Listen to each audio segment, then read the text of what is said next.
Welcome to the Vision Driven Marriage Podcast. If you're struggling in your marriage, or maybe you're wondering if it's even salvageable, before you give up or before you let things get too hard, let us come alongside you and help you solidify your marriage. We offer biblical encouragement and insight to help you strengthen your marriage.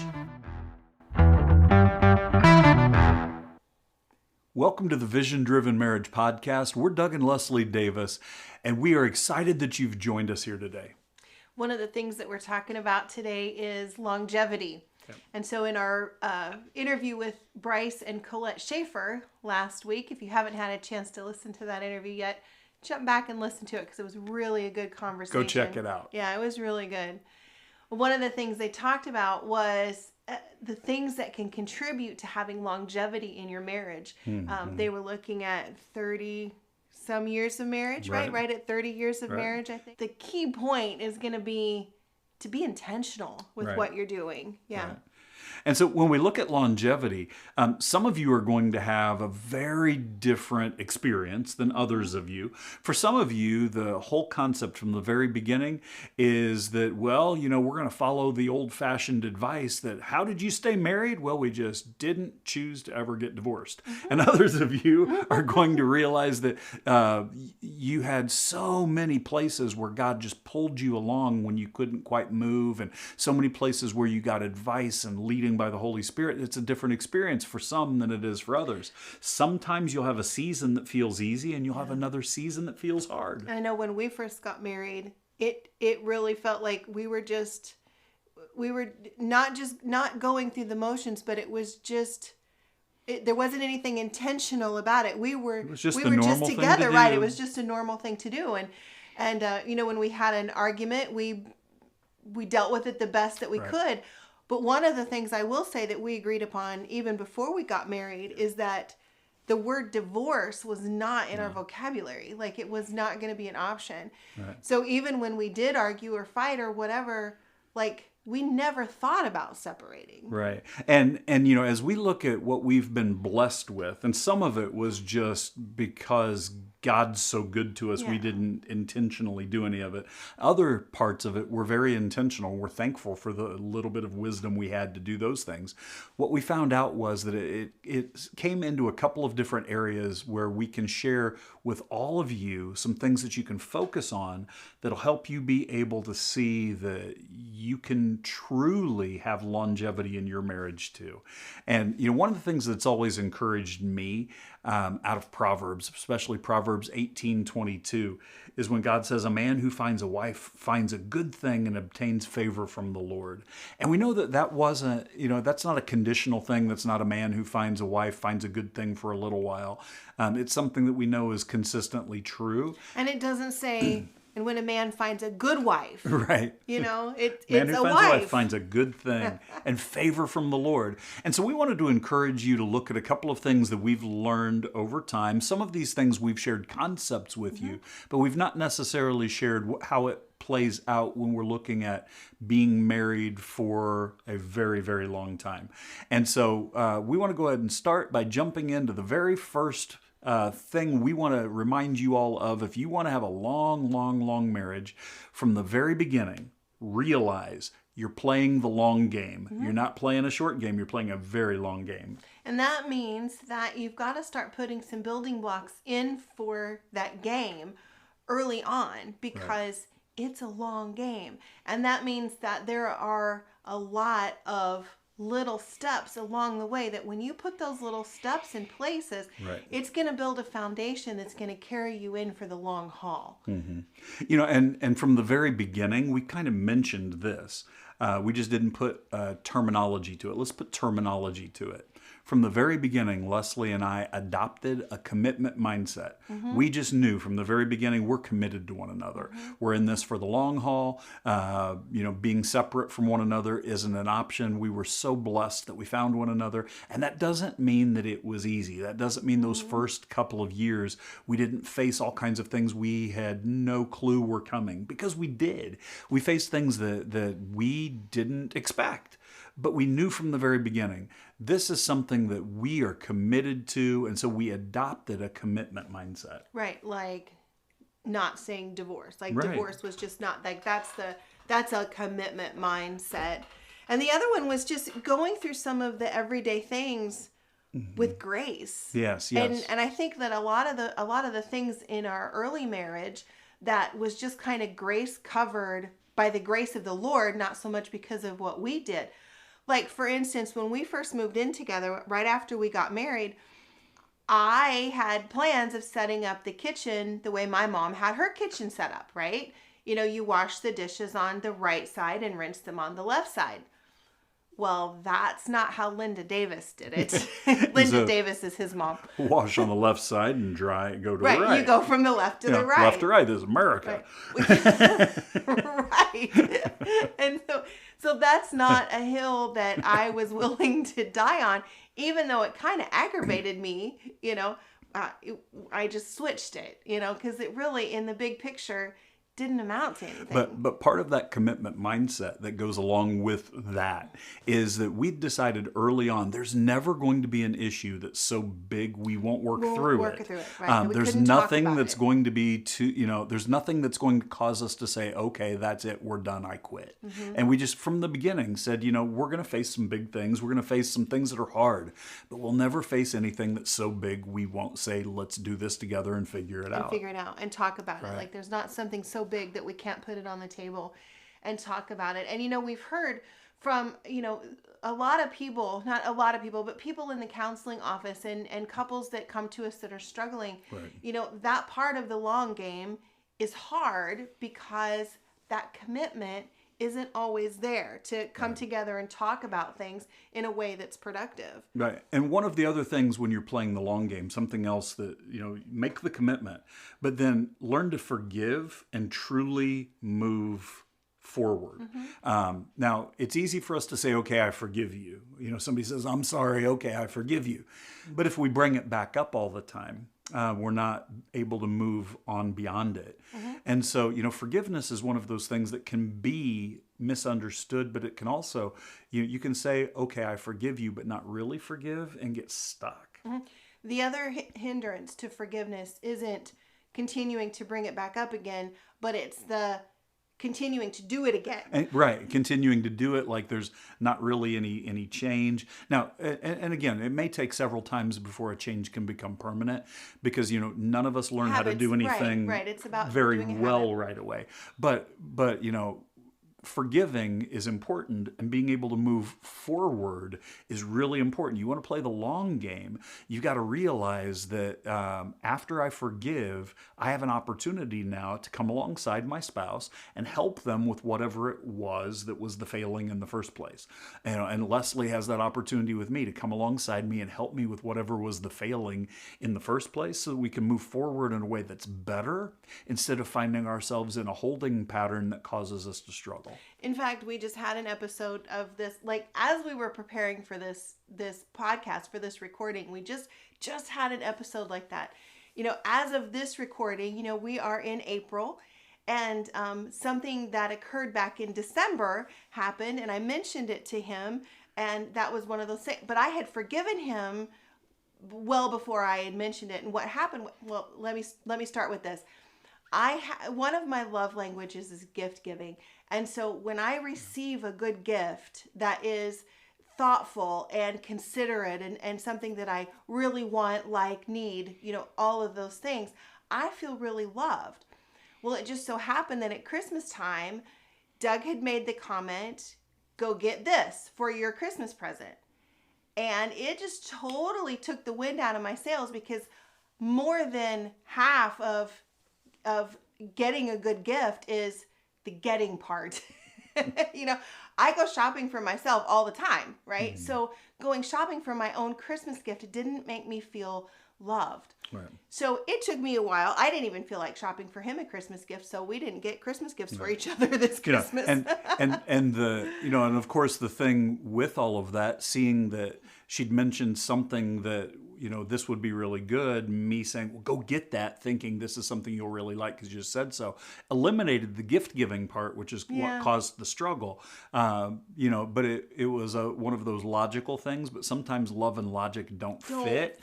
And so, but again, rather than letting something like that keep you in a place where you can't move forward. You get the privilege to come alongside one another and move forward. So it's not just forgive, it's forgive and move forward. Right. Because I didn't get bitter about it, or I didn't even stew about it. It just, that's just how it was. And, we went on, and I knew at some point I would probably have an opportunity to talk to you about it. Right. And so I just didn't realize it'd be right before this podcast. Right. And knowing those things about your spouse and helping grow into a better understanding of those things about your spouse is important, but it doesn't mean you're still not going to fall short, because knowing that she loves the whole concept of gift giving, just the fact that I'll show up occasionally with chocolate just because I know that she likes the gift. So I knew that thing was already true. And you probably know some things that are already true about your spouse. It doesn't mean you're going to do them perfectly. Remember, long game, figure it out. Once you mess up, forgive, move forward, and move forward in a way that's better. But another way that you can play the long game with your spouse, and this is something we see too often when we talk to couples who are struggling, we see that it didn't exist the way that it should have. And so if you're a young couple, let me say this really clearly so you don't miss it. You're going to get busy as life changes for you. But during those times when life changes for you, maintain your friendship with your spouse. Oh, yeah. Now, absolutely. We have the privilege to be spiritually intimate. We have the privilege to be physically intimate. We have the privilege to do all of those things, but maintain your friendship, because when everything else gets busy, you can easily go about the business of just living life and forgetting to be each other's friend. And what we see is often later on, when the seasons change again and the kids are grown and the kids are gone, if you haven't maintained that friendship, it's going to be a real struggle. But there's good news. You can rekindle the friendship, but it's better when you play the long game the whole time and maintain that friendship. Absolutely. I know another thing, like kind of along that lines, but it's not really an intimate thing or a physical intimate or an emotional intimate. It's more like a grounding thing. But I know that when we get time to just hug each other, either before you leave for work or, sometime in the evening, that reconnection is just so helpful. It's so calming.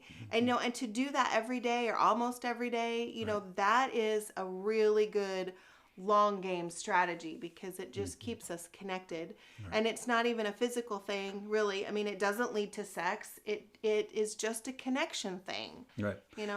And again, think about all the ways that you are or have been a friend with your spouse, and maintain those. Do some intentional things to make sure that make sure you do some things that intentionally preserve that friendship. You're going to be blessed long term by that. Now, another way I'm going to interject here. I think I heard somebody say something about a 7-7-7 rule.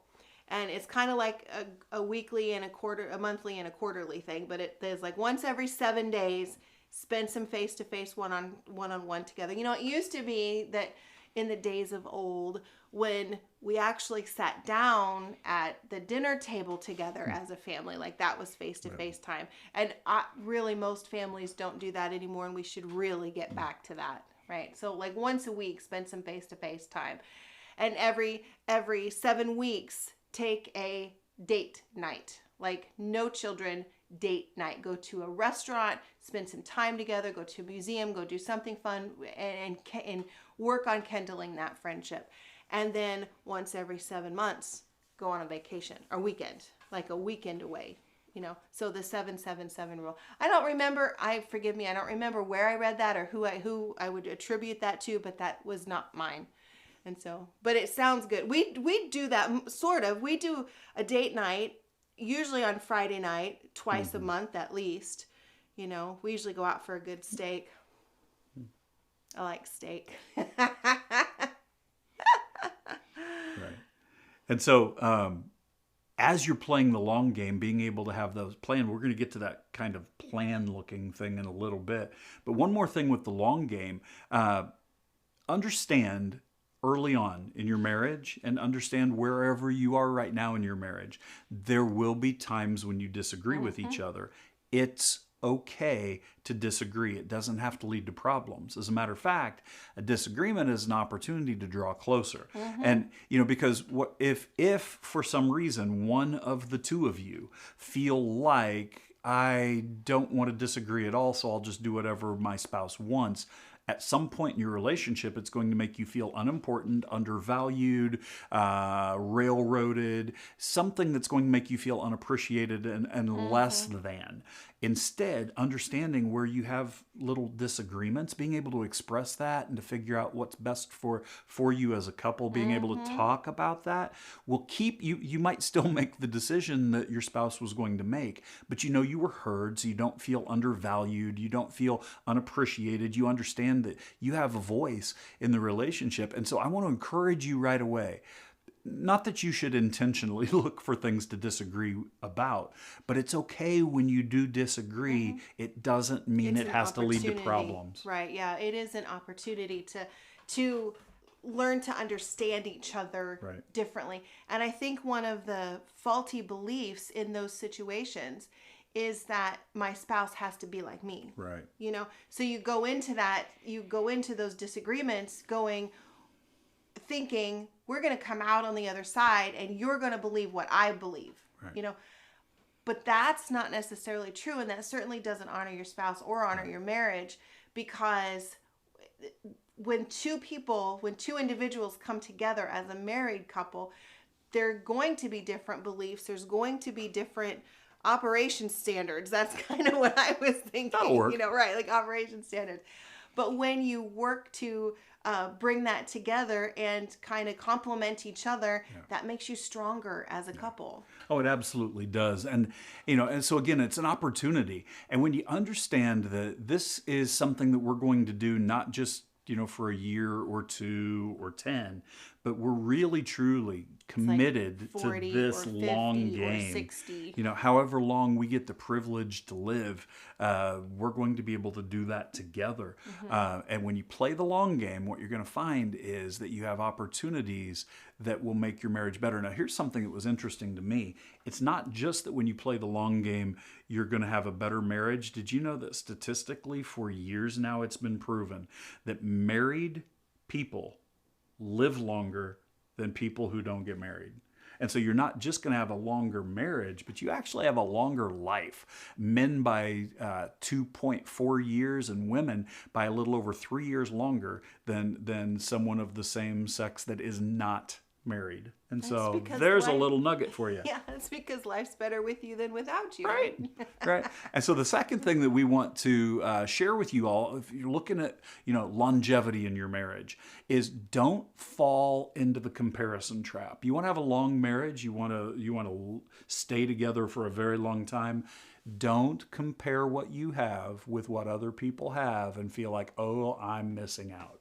The thing about this little nugget here is that God has uniquely put you together with your spouse. And when I say uniquely, I mean uniquely. Because you have in your being what your spouse needs. And your spouse has in their being what you need. Not what is going on with Jane and John Doe down the road. Like, they don't have what you need. Your spouse has what you need. There's been so many caveats about our relationship that has given me a place to heal. And those things wouldn't have been there, or I wouldn't have noticed those things if I was continually comparing you to whoever, Well, and even within like your own little circle of friends, you're not like your friends. You're not even like your family members. And, it would be a completely different thing if you were married to your spouse's sister. It's just not going to work. You're uniquely put together by God, and be glad for that. But in the process of that, you need to be intentional. Now, guys, I'm going to talk to you first. Ladies, this is true for you too. Guys, you need to be intentional, that it's obvious that every single day you choose your spouse. I choose you over and over and over again. Make sure she knows that I choose you. I want to be with you. And every single day for all of those years you get the privilege to be married, you get the privilege to choose your spouse.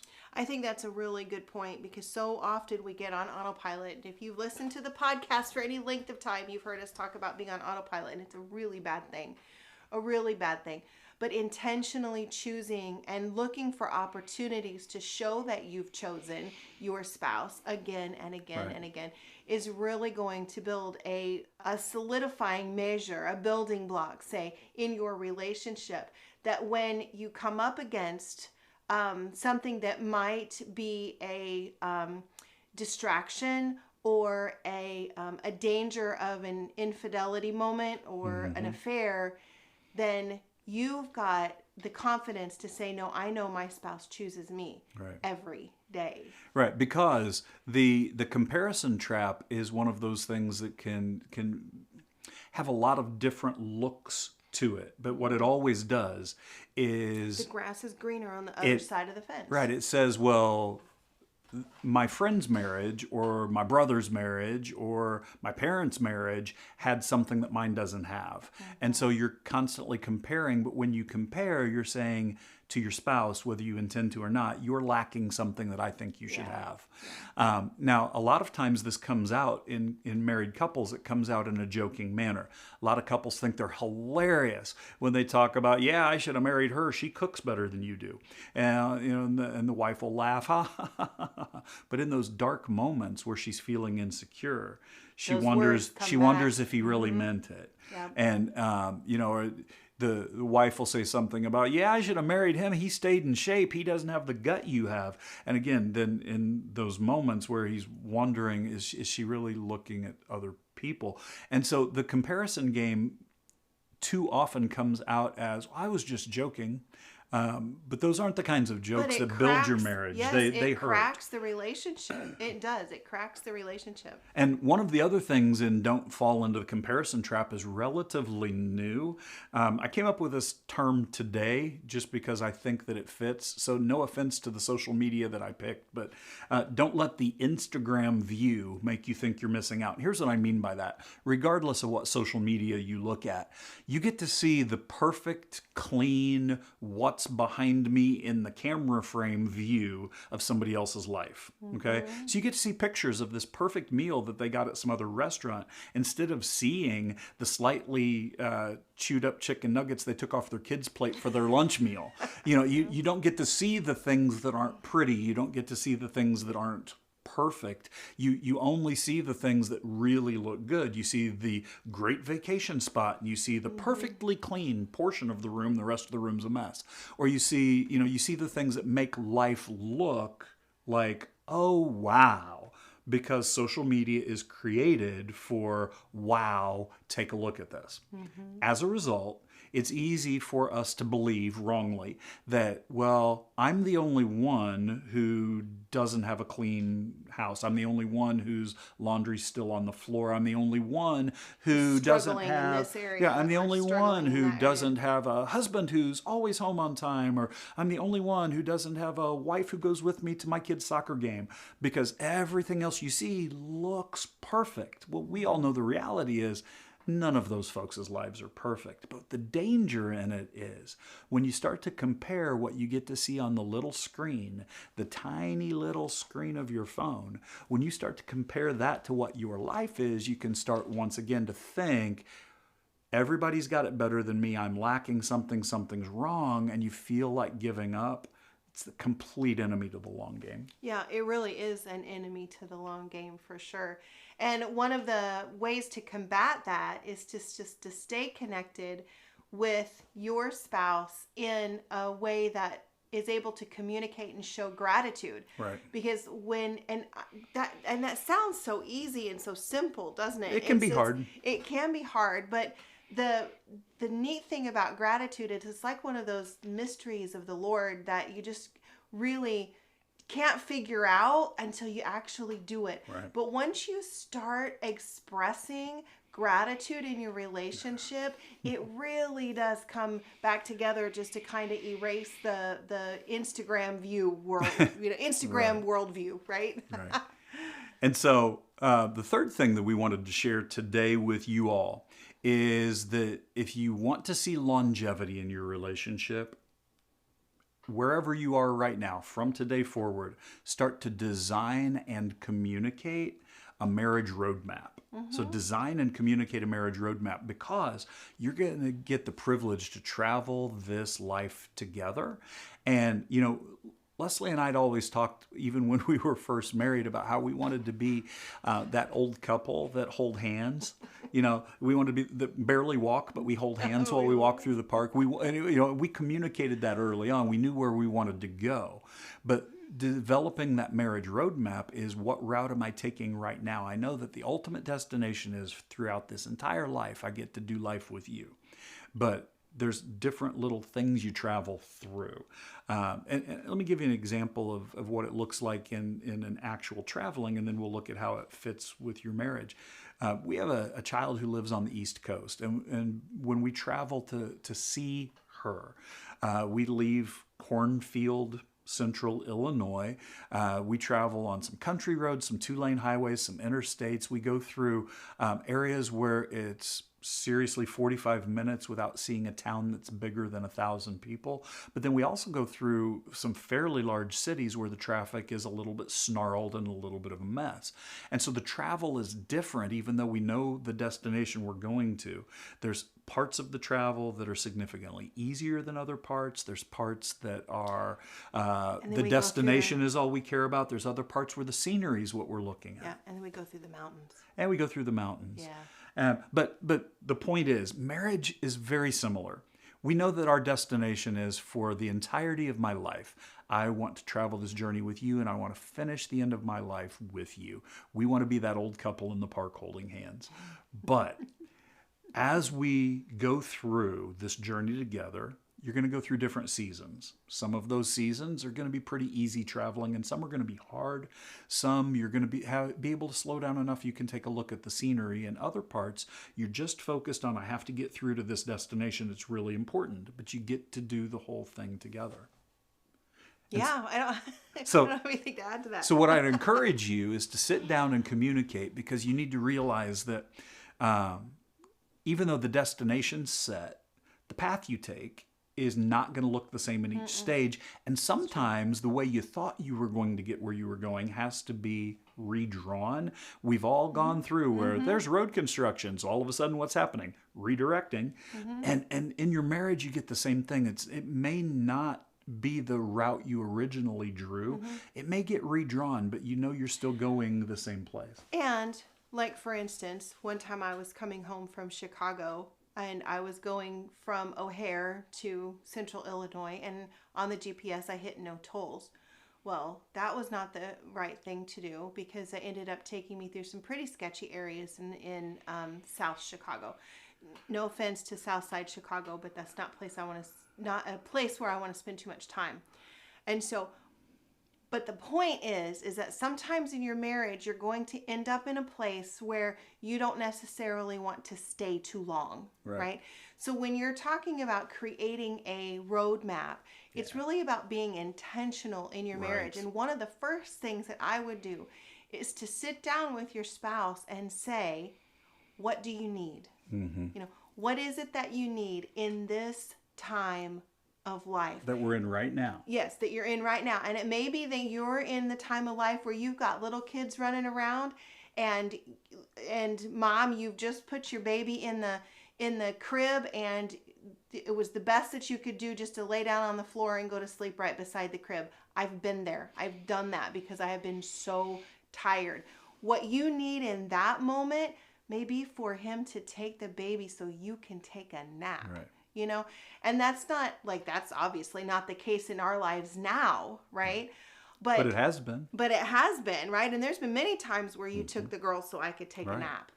But the thing is that when you sit down and you ask your spouse, both ways, not just one asking the other, but both ways, what do you need in this time of life? And how do I work to provide that for you?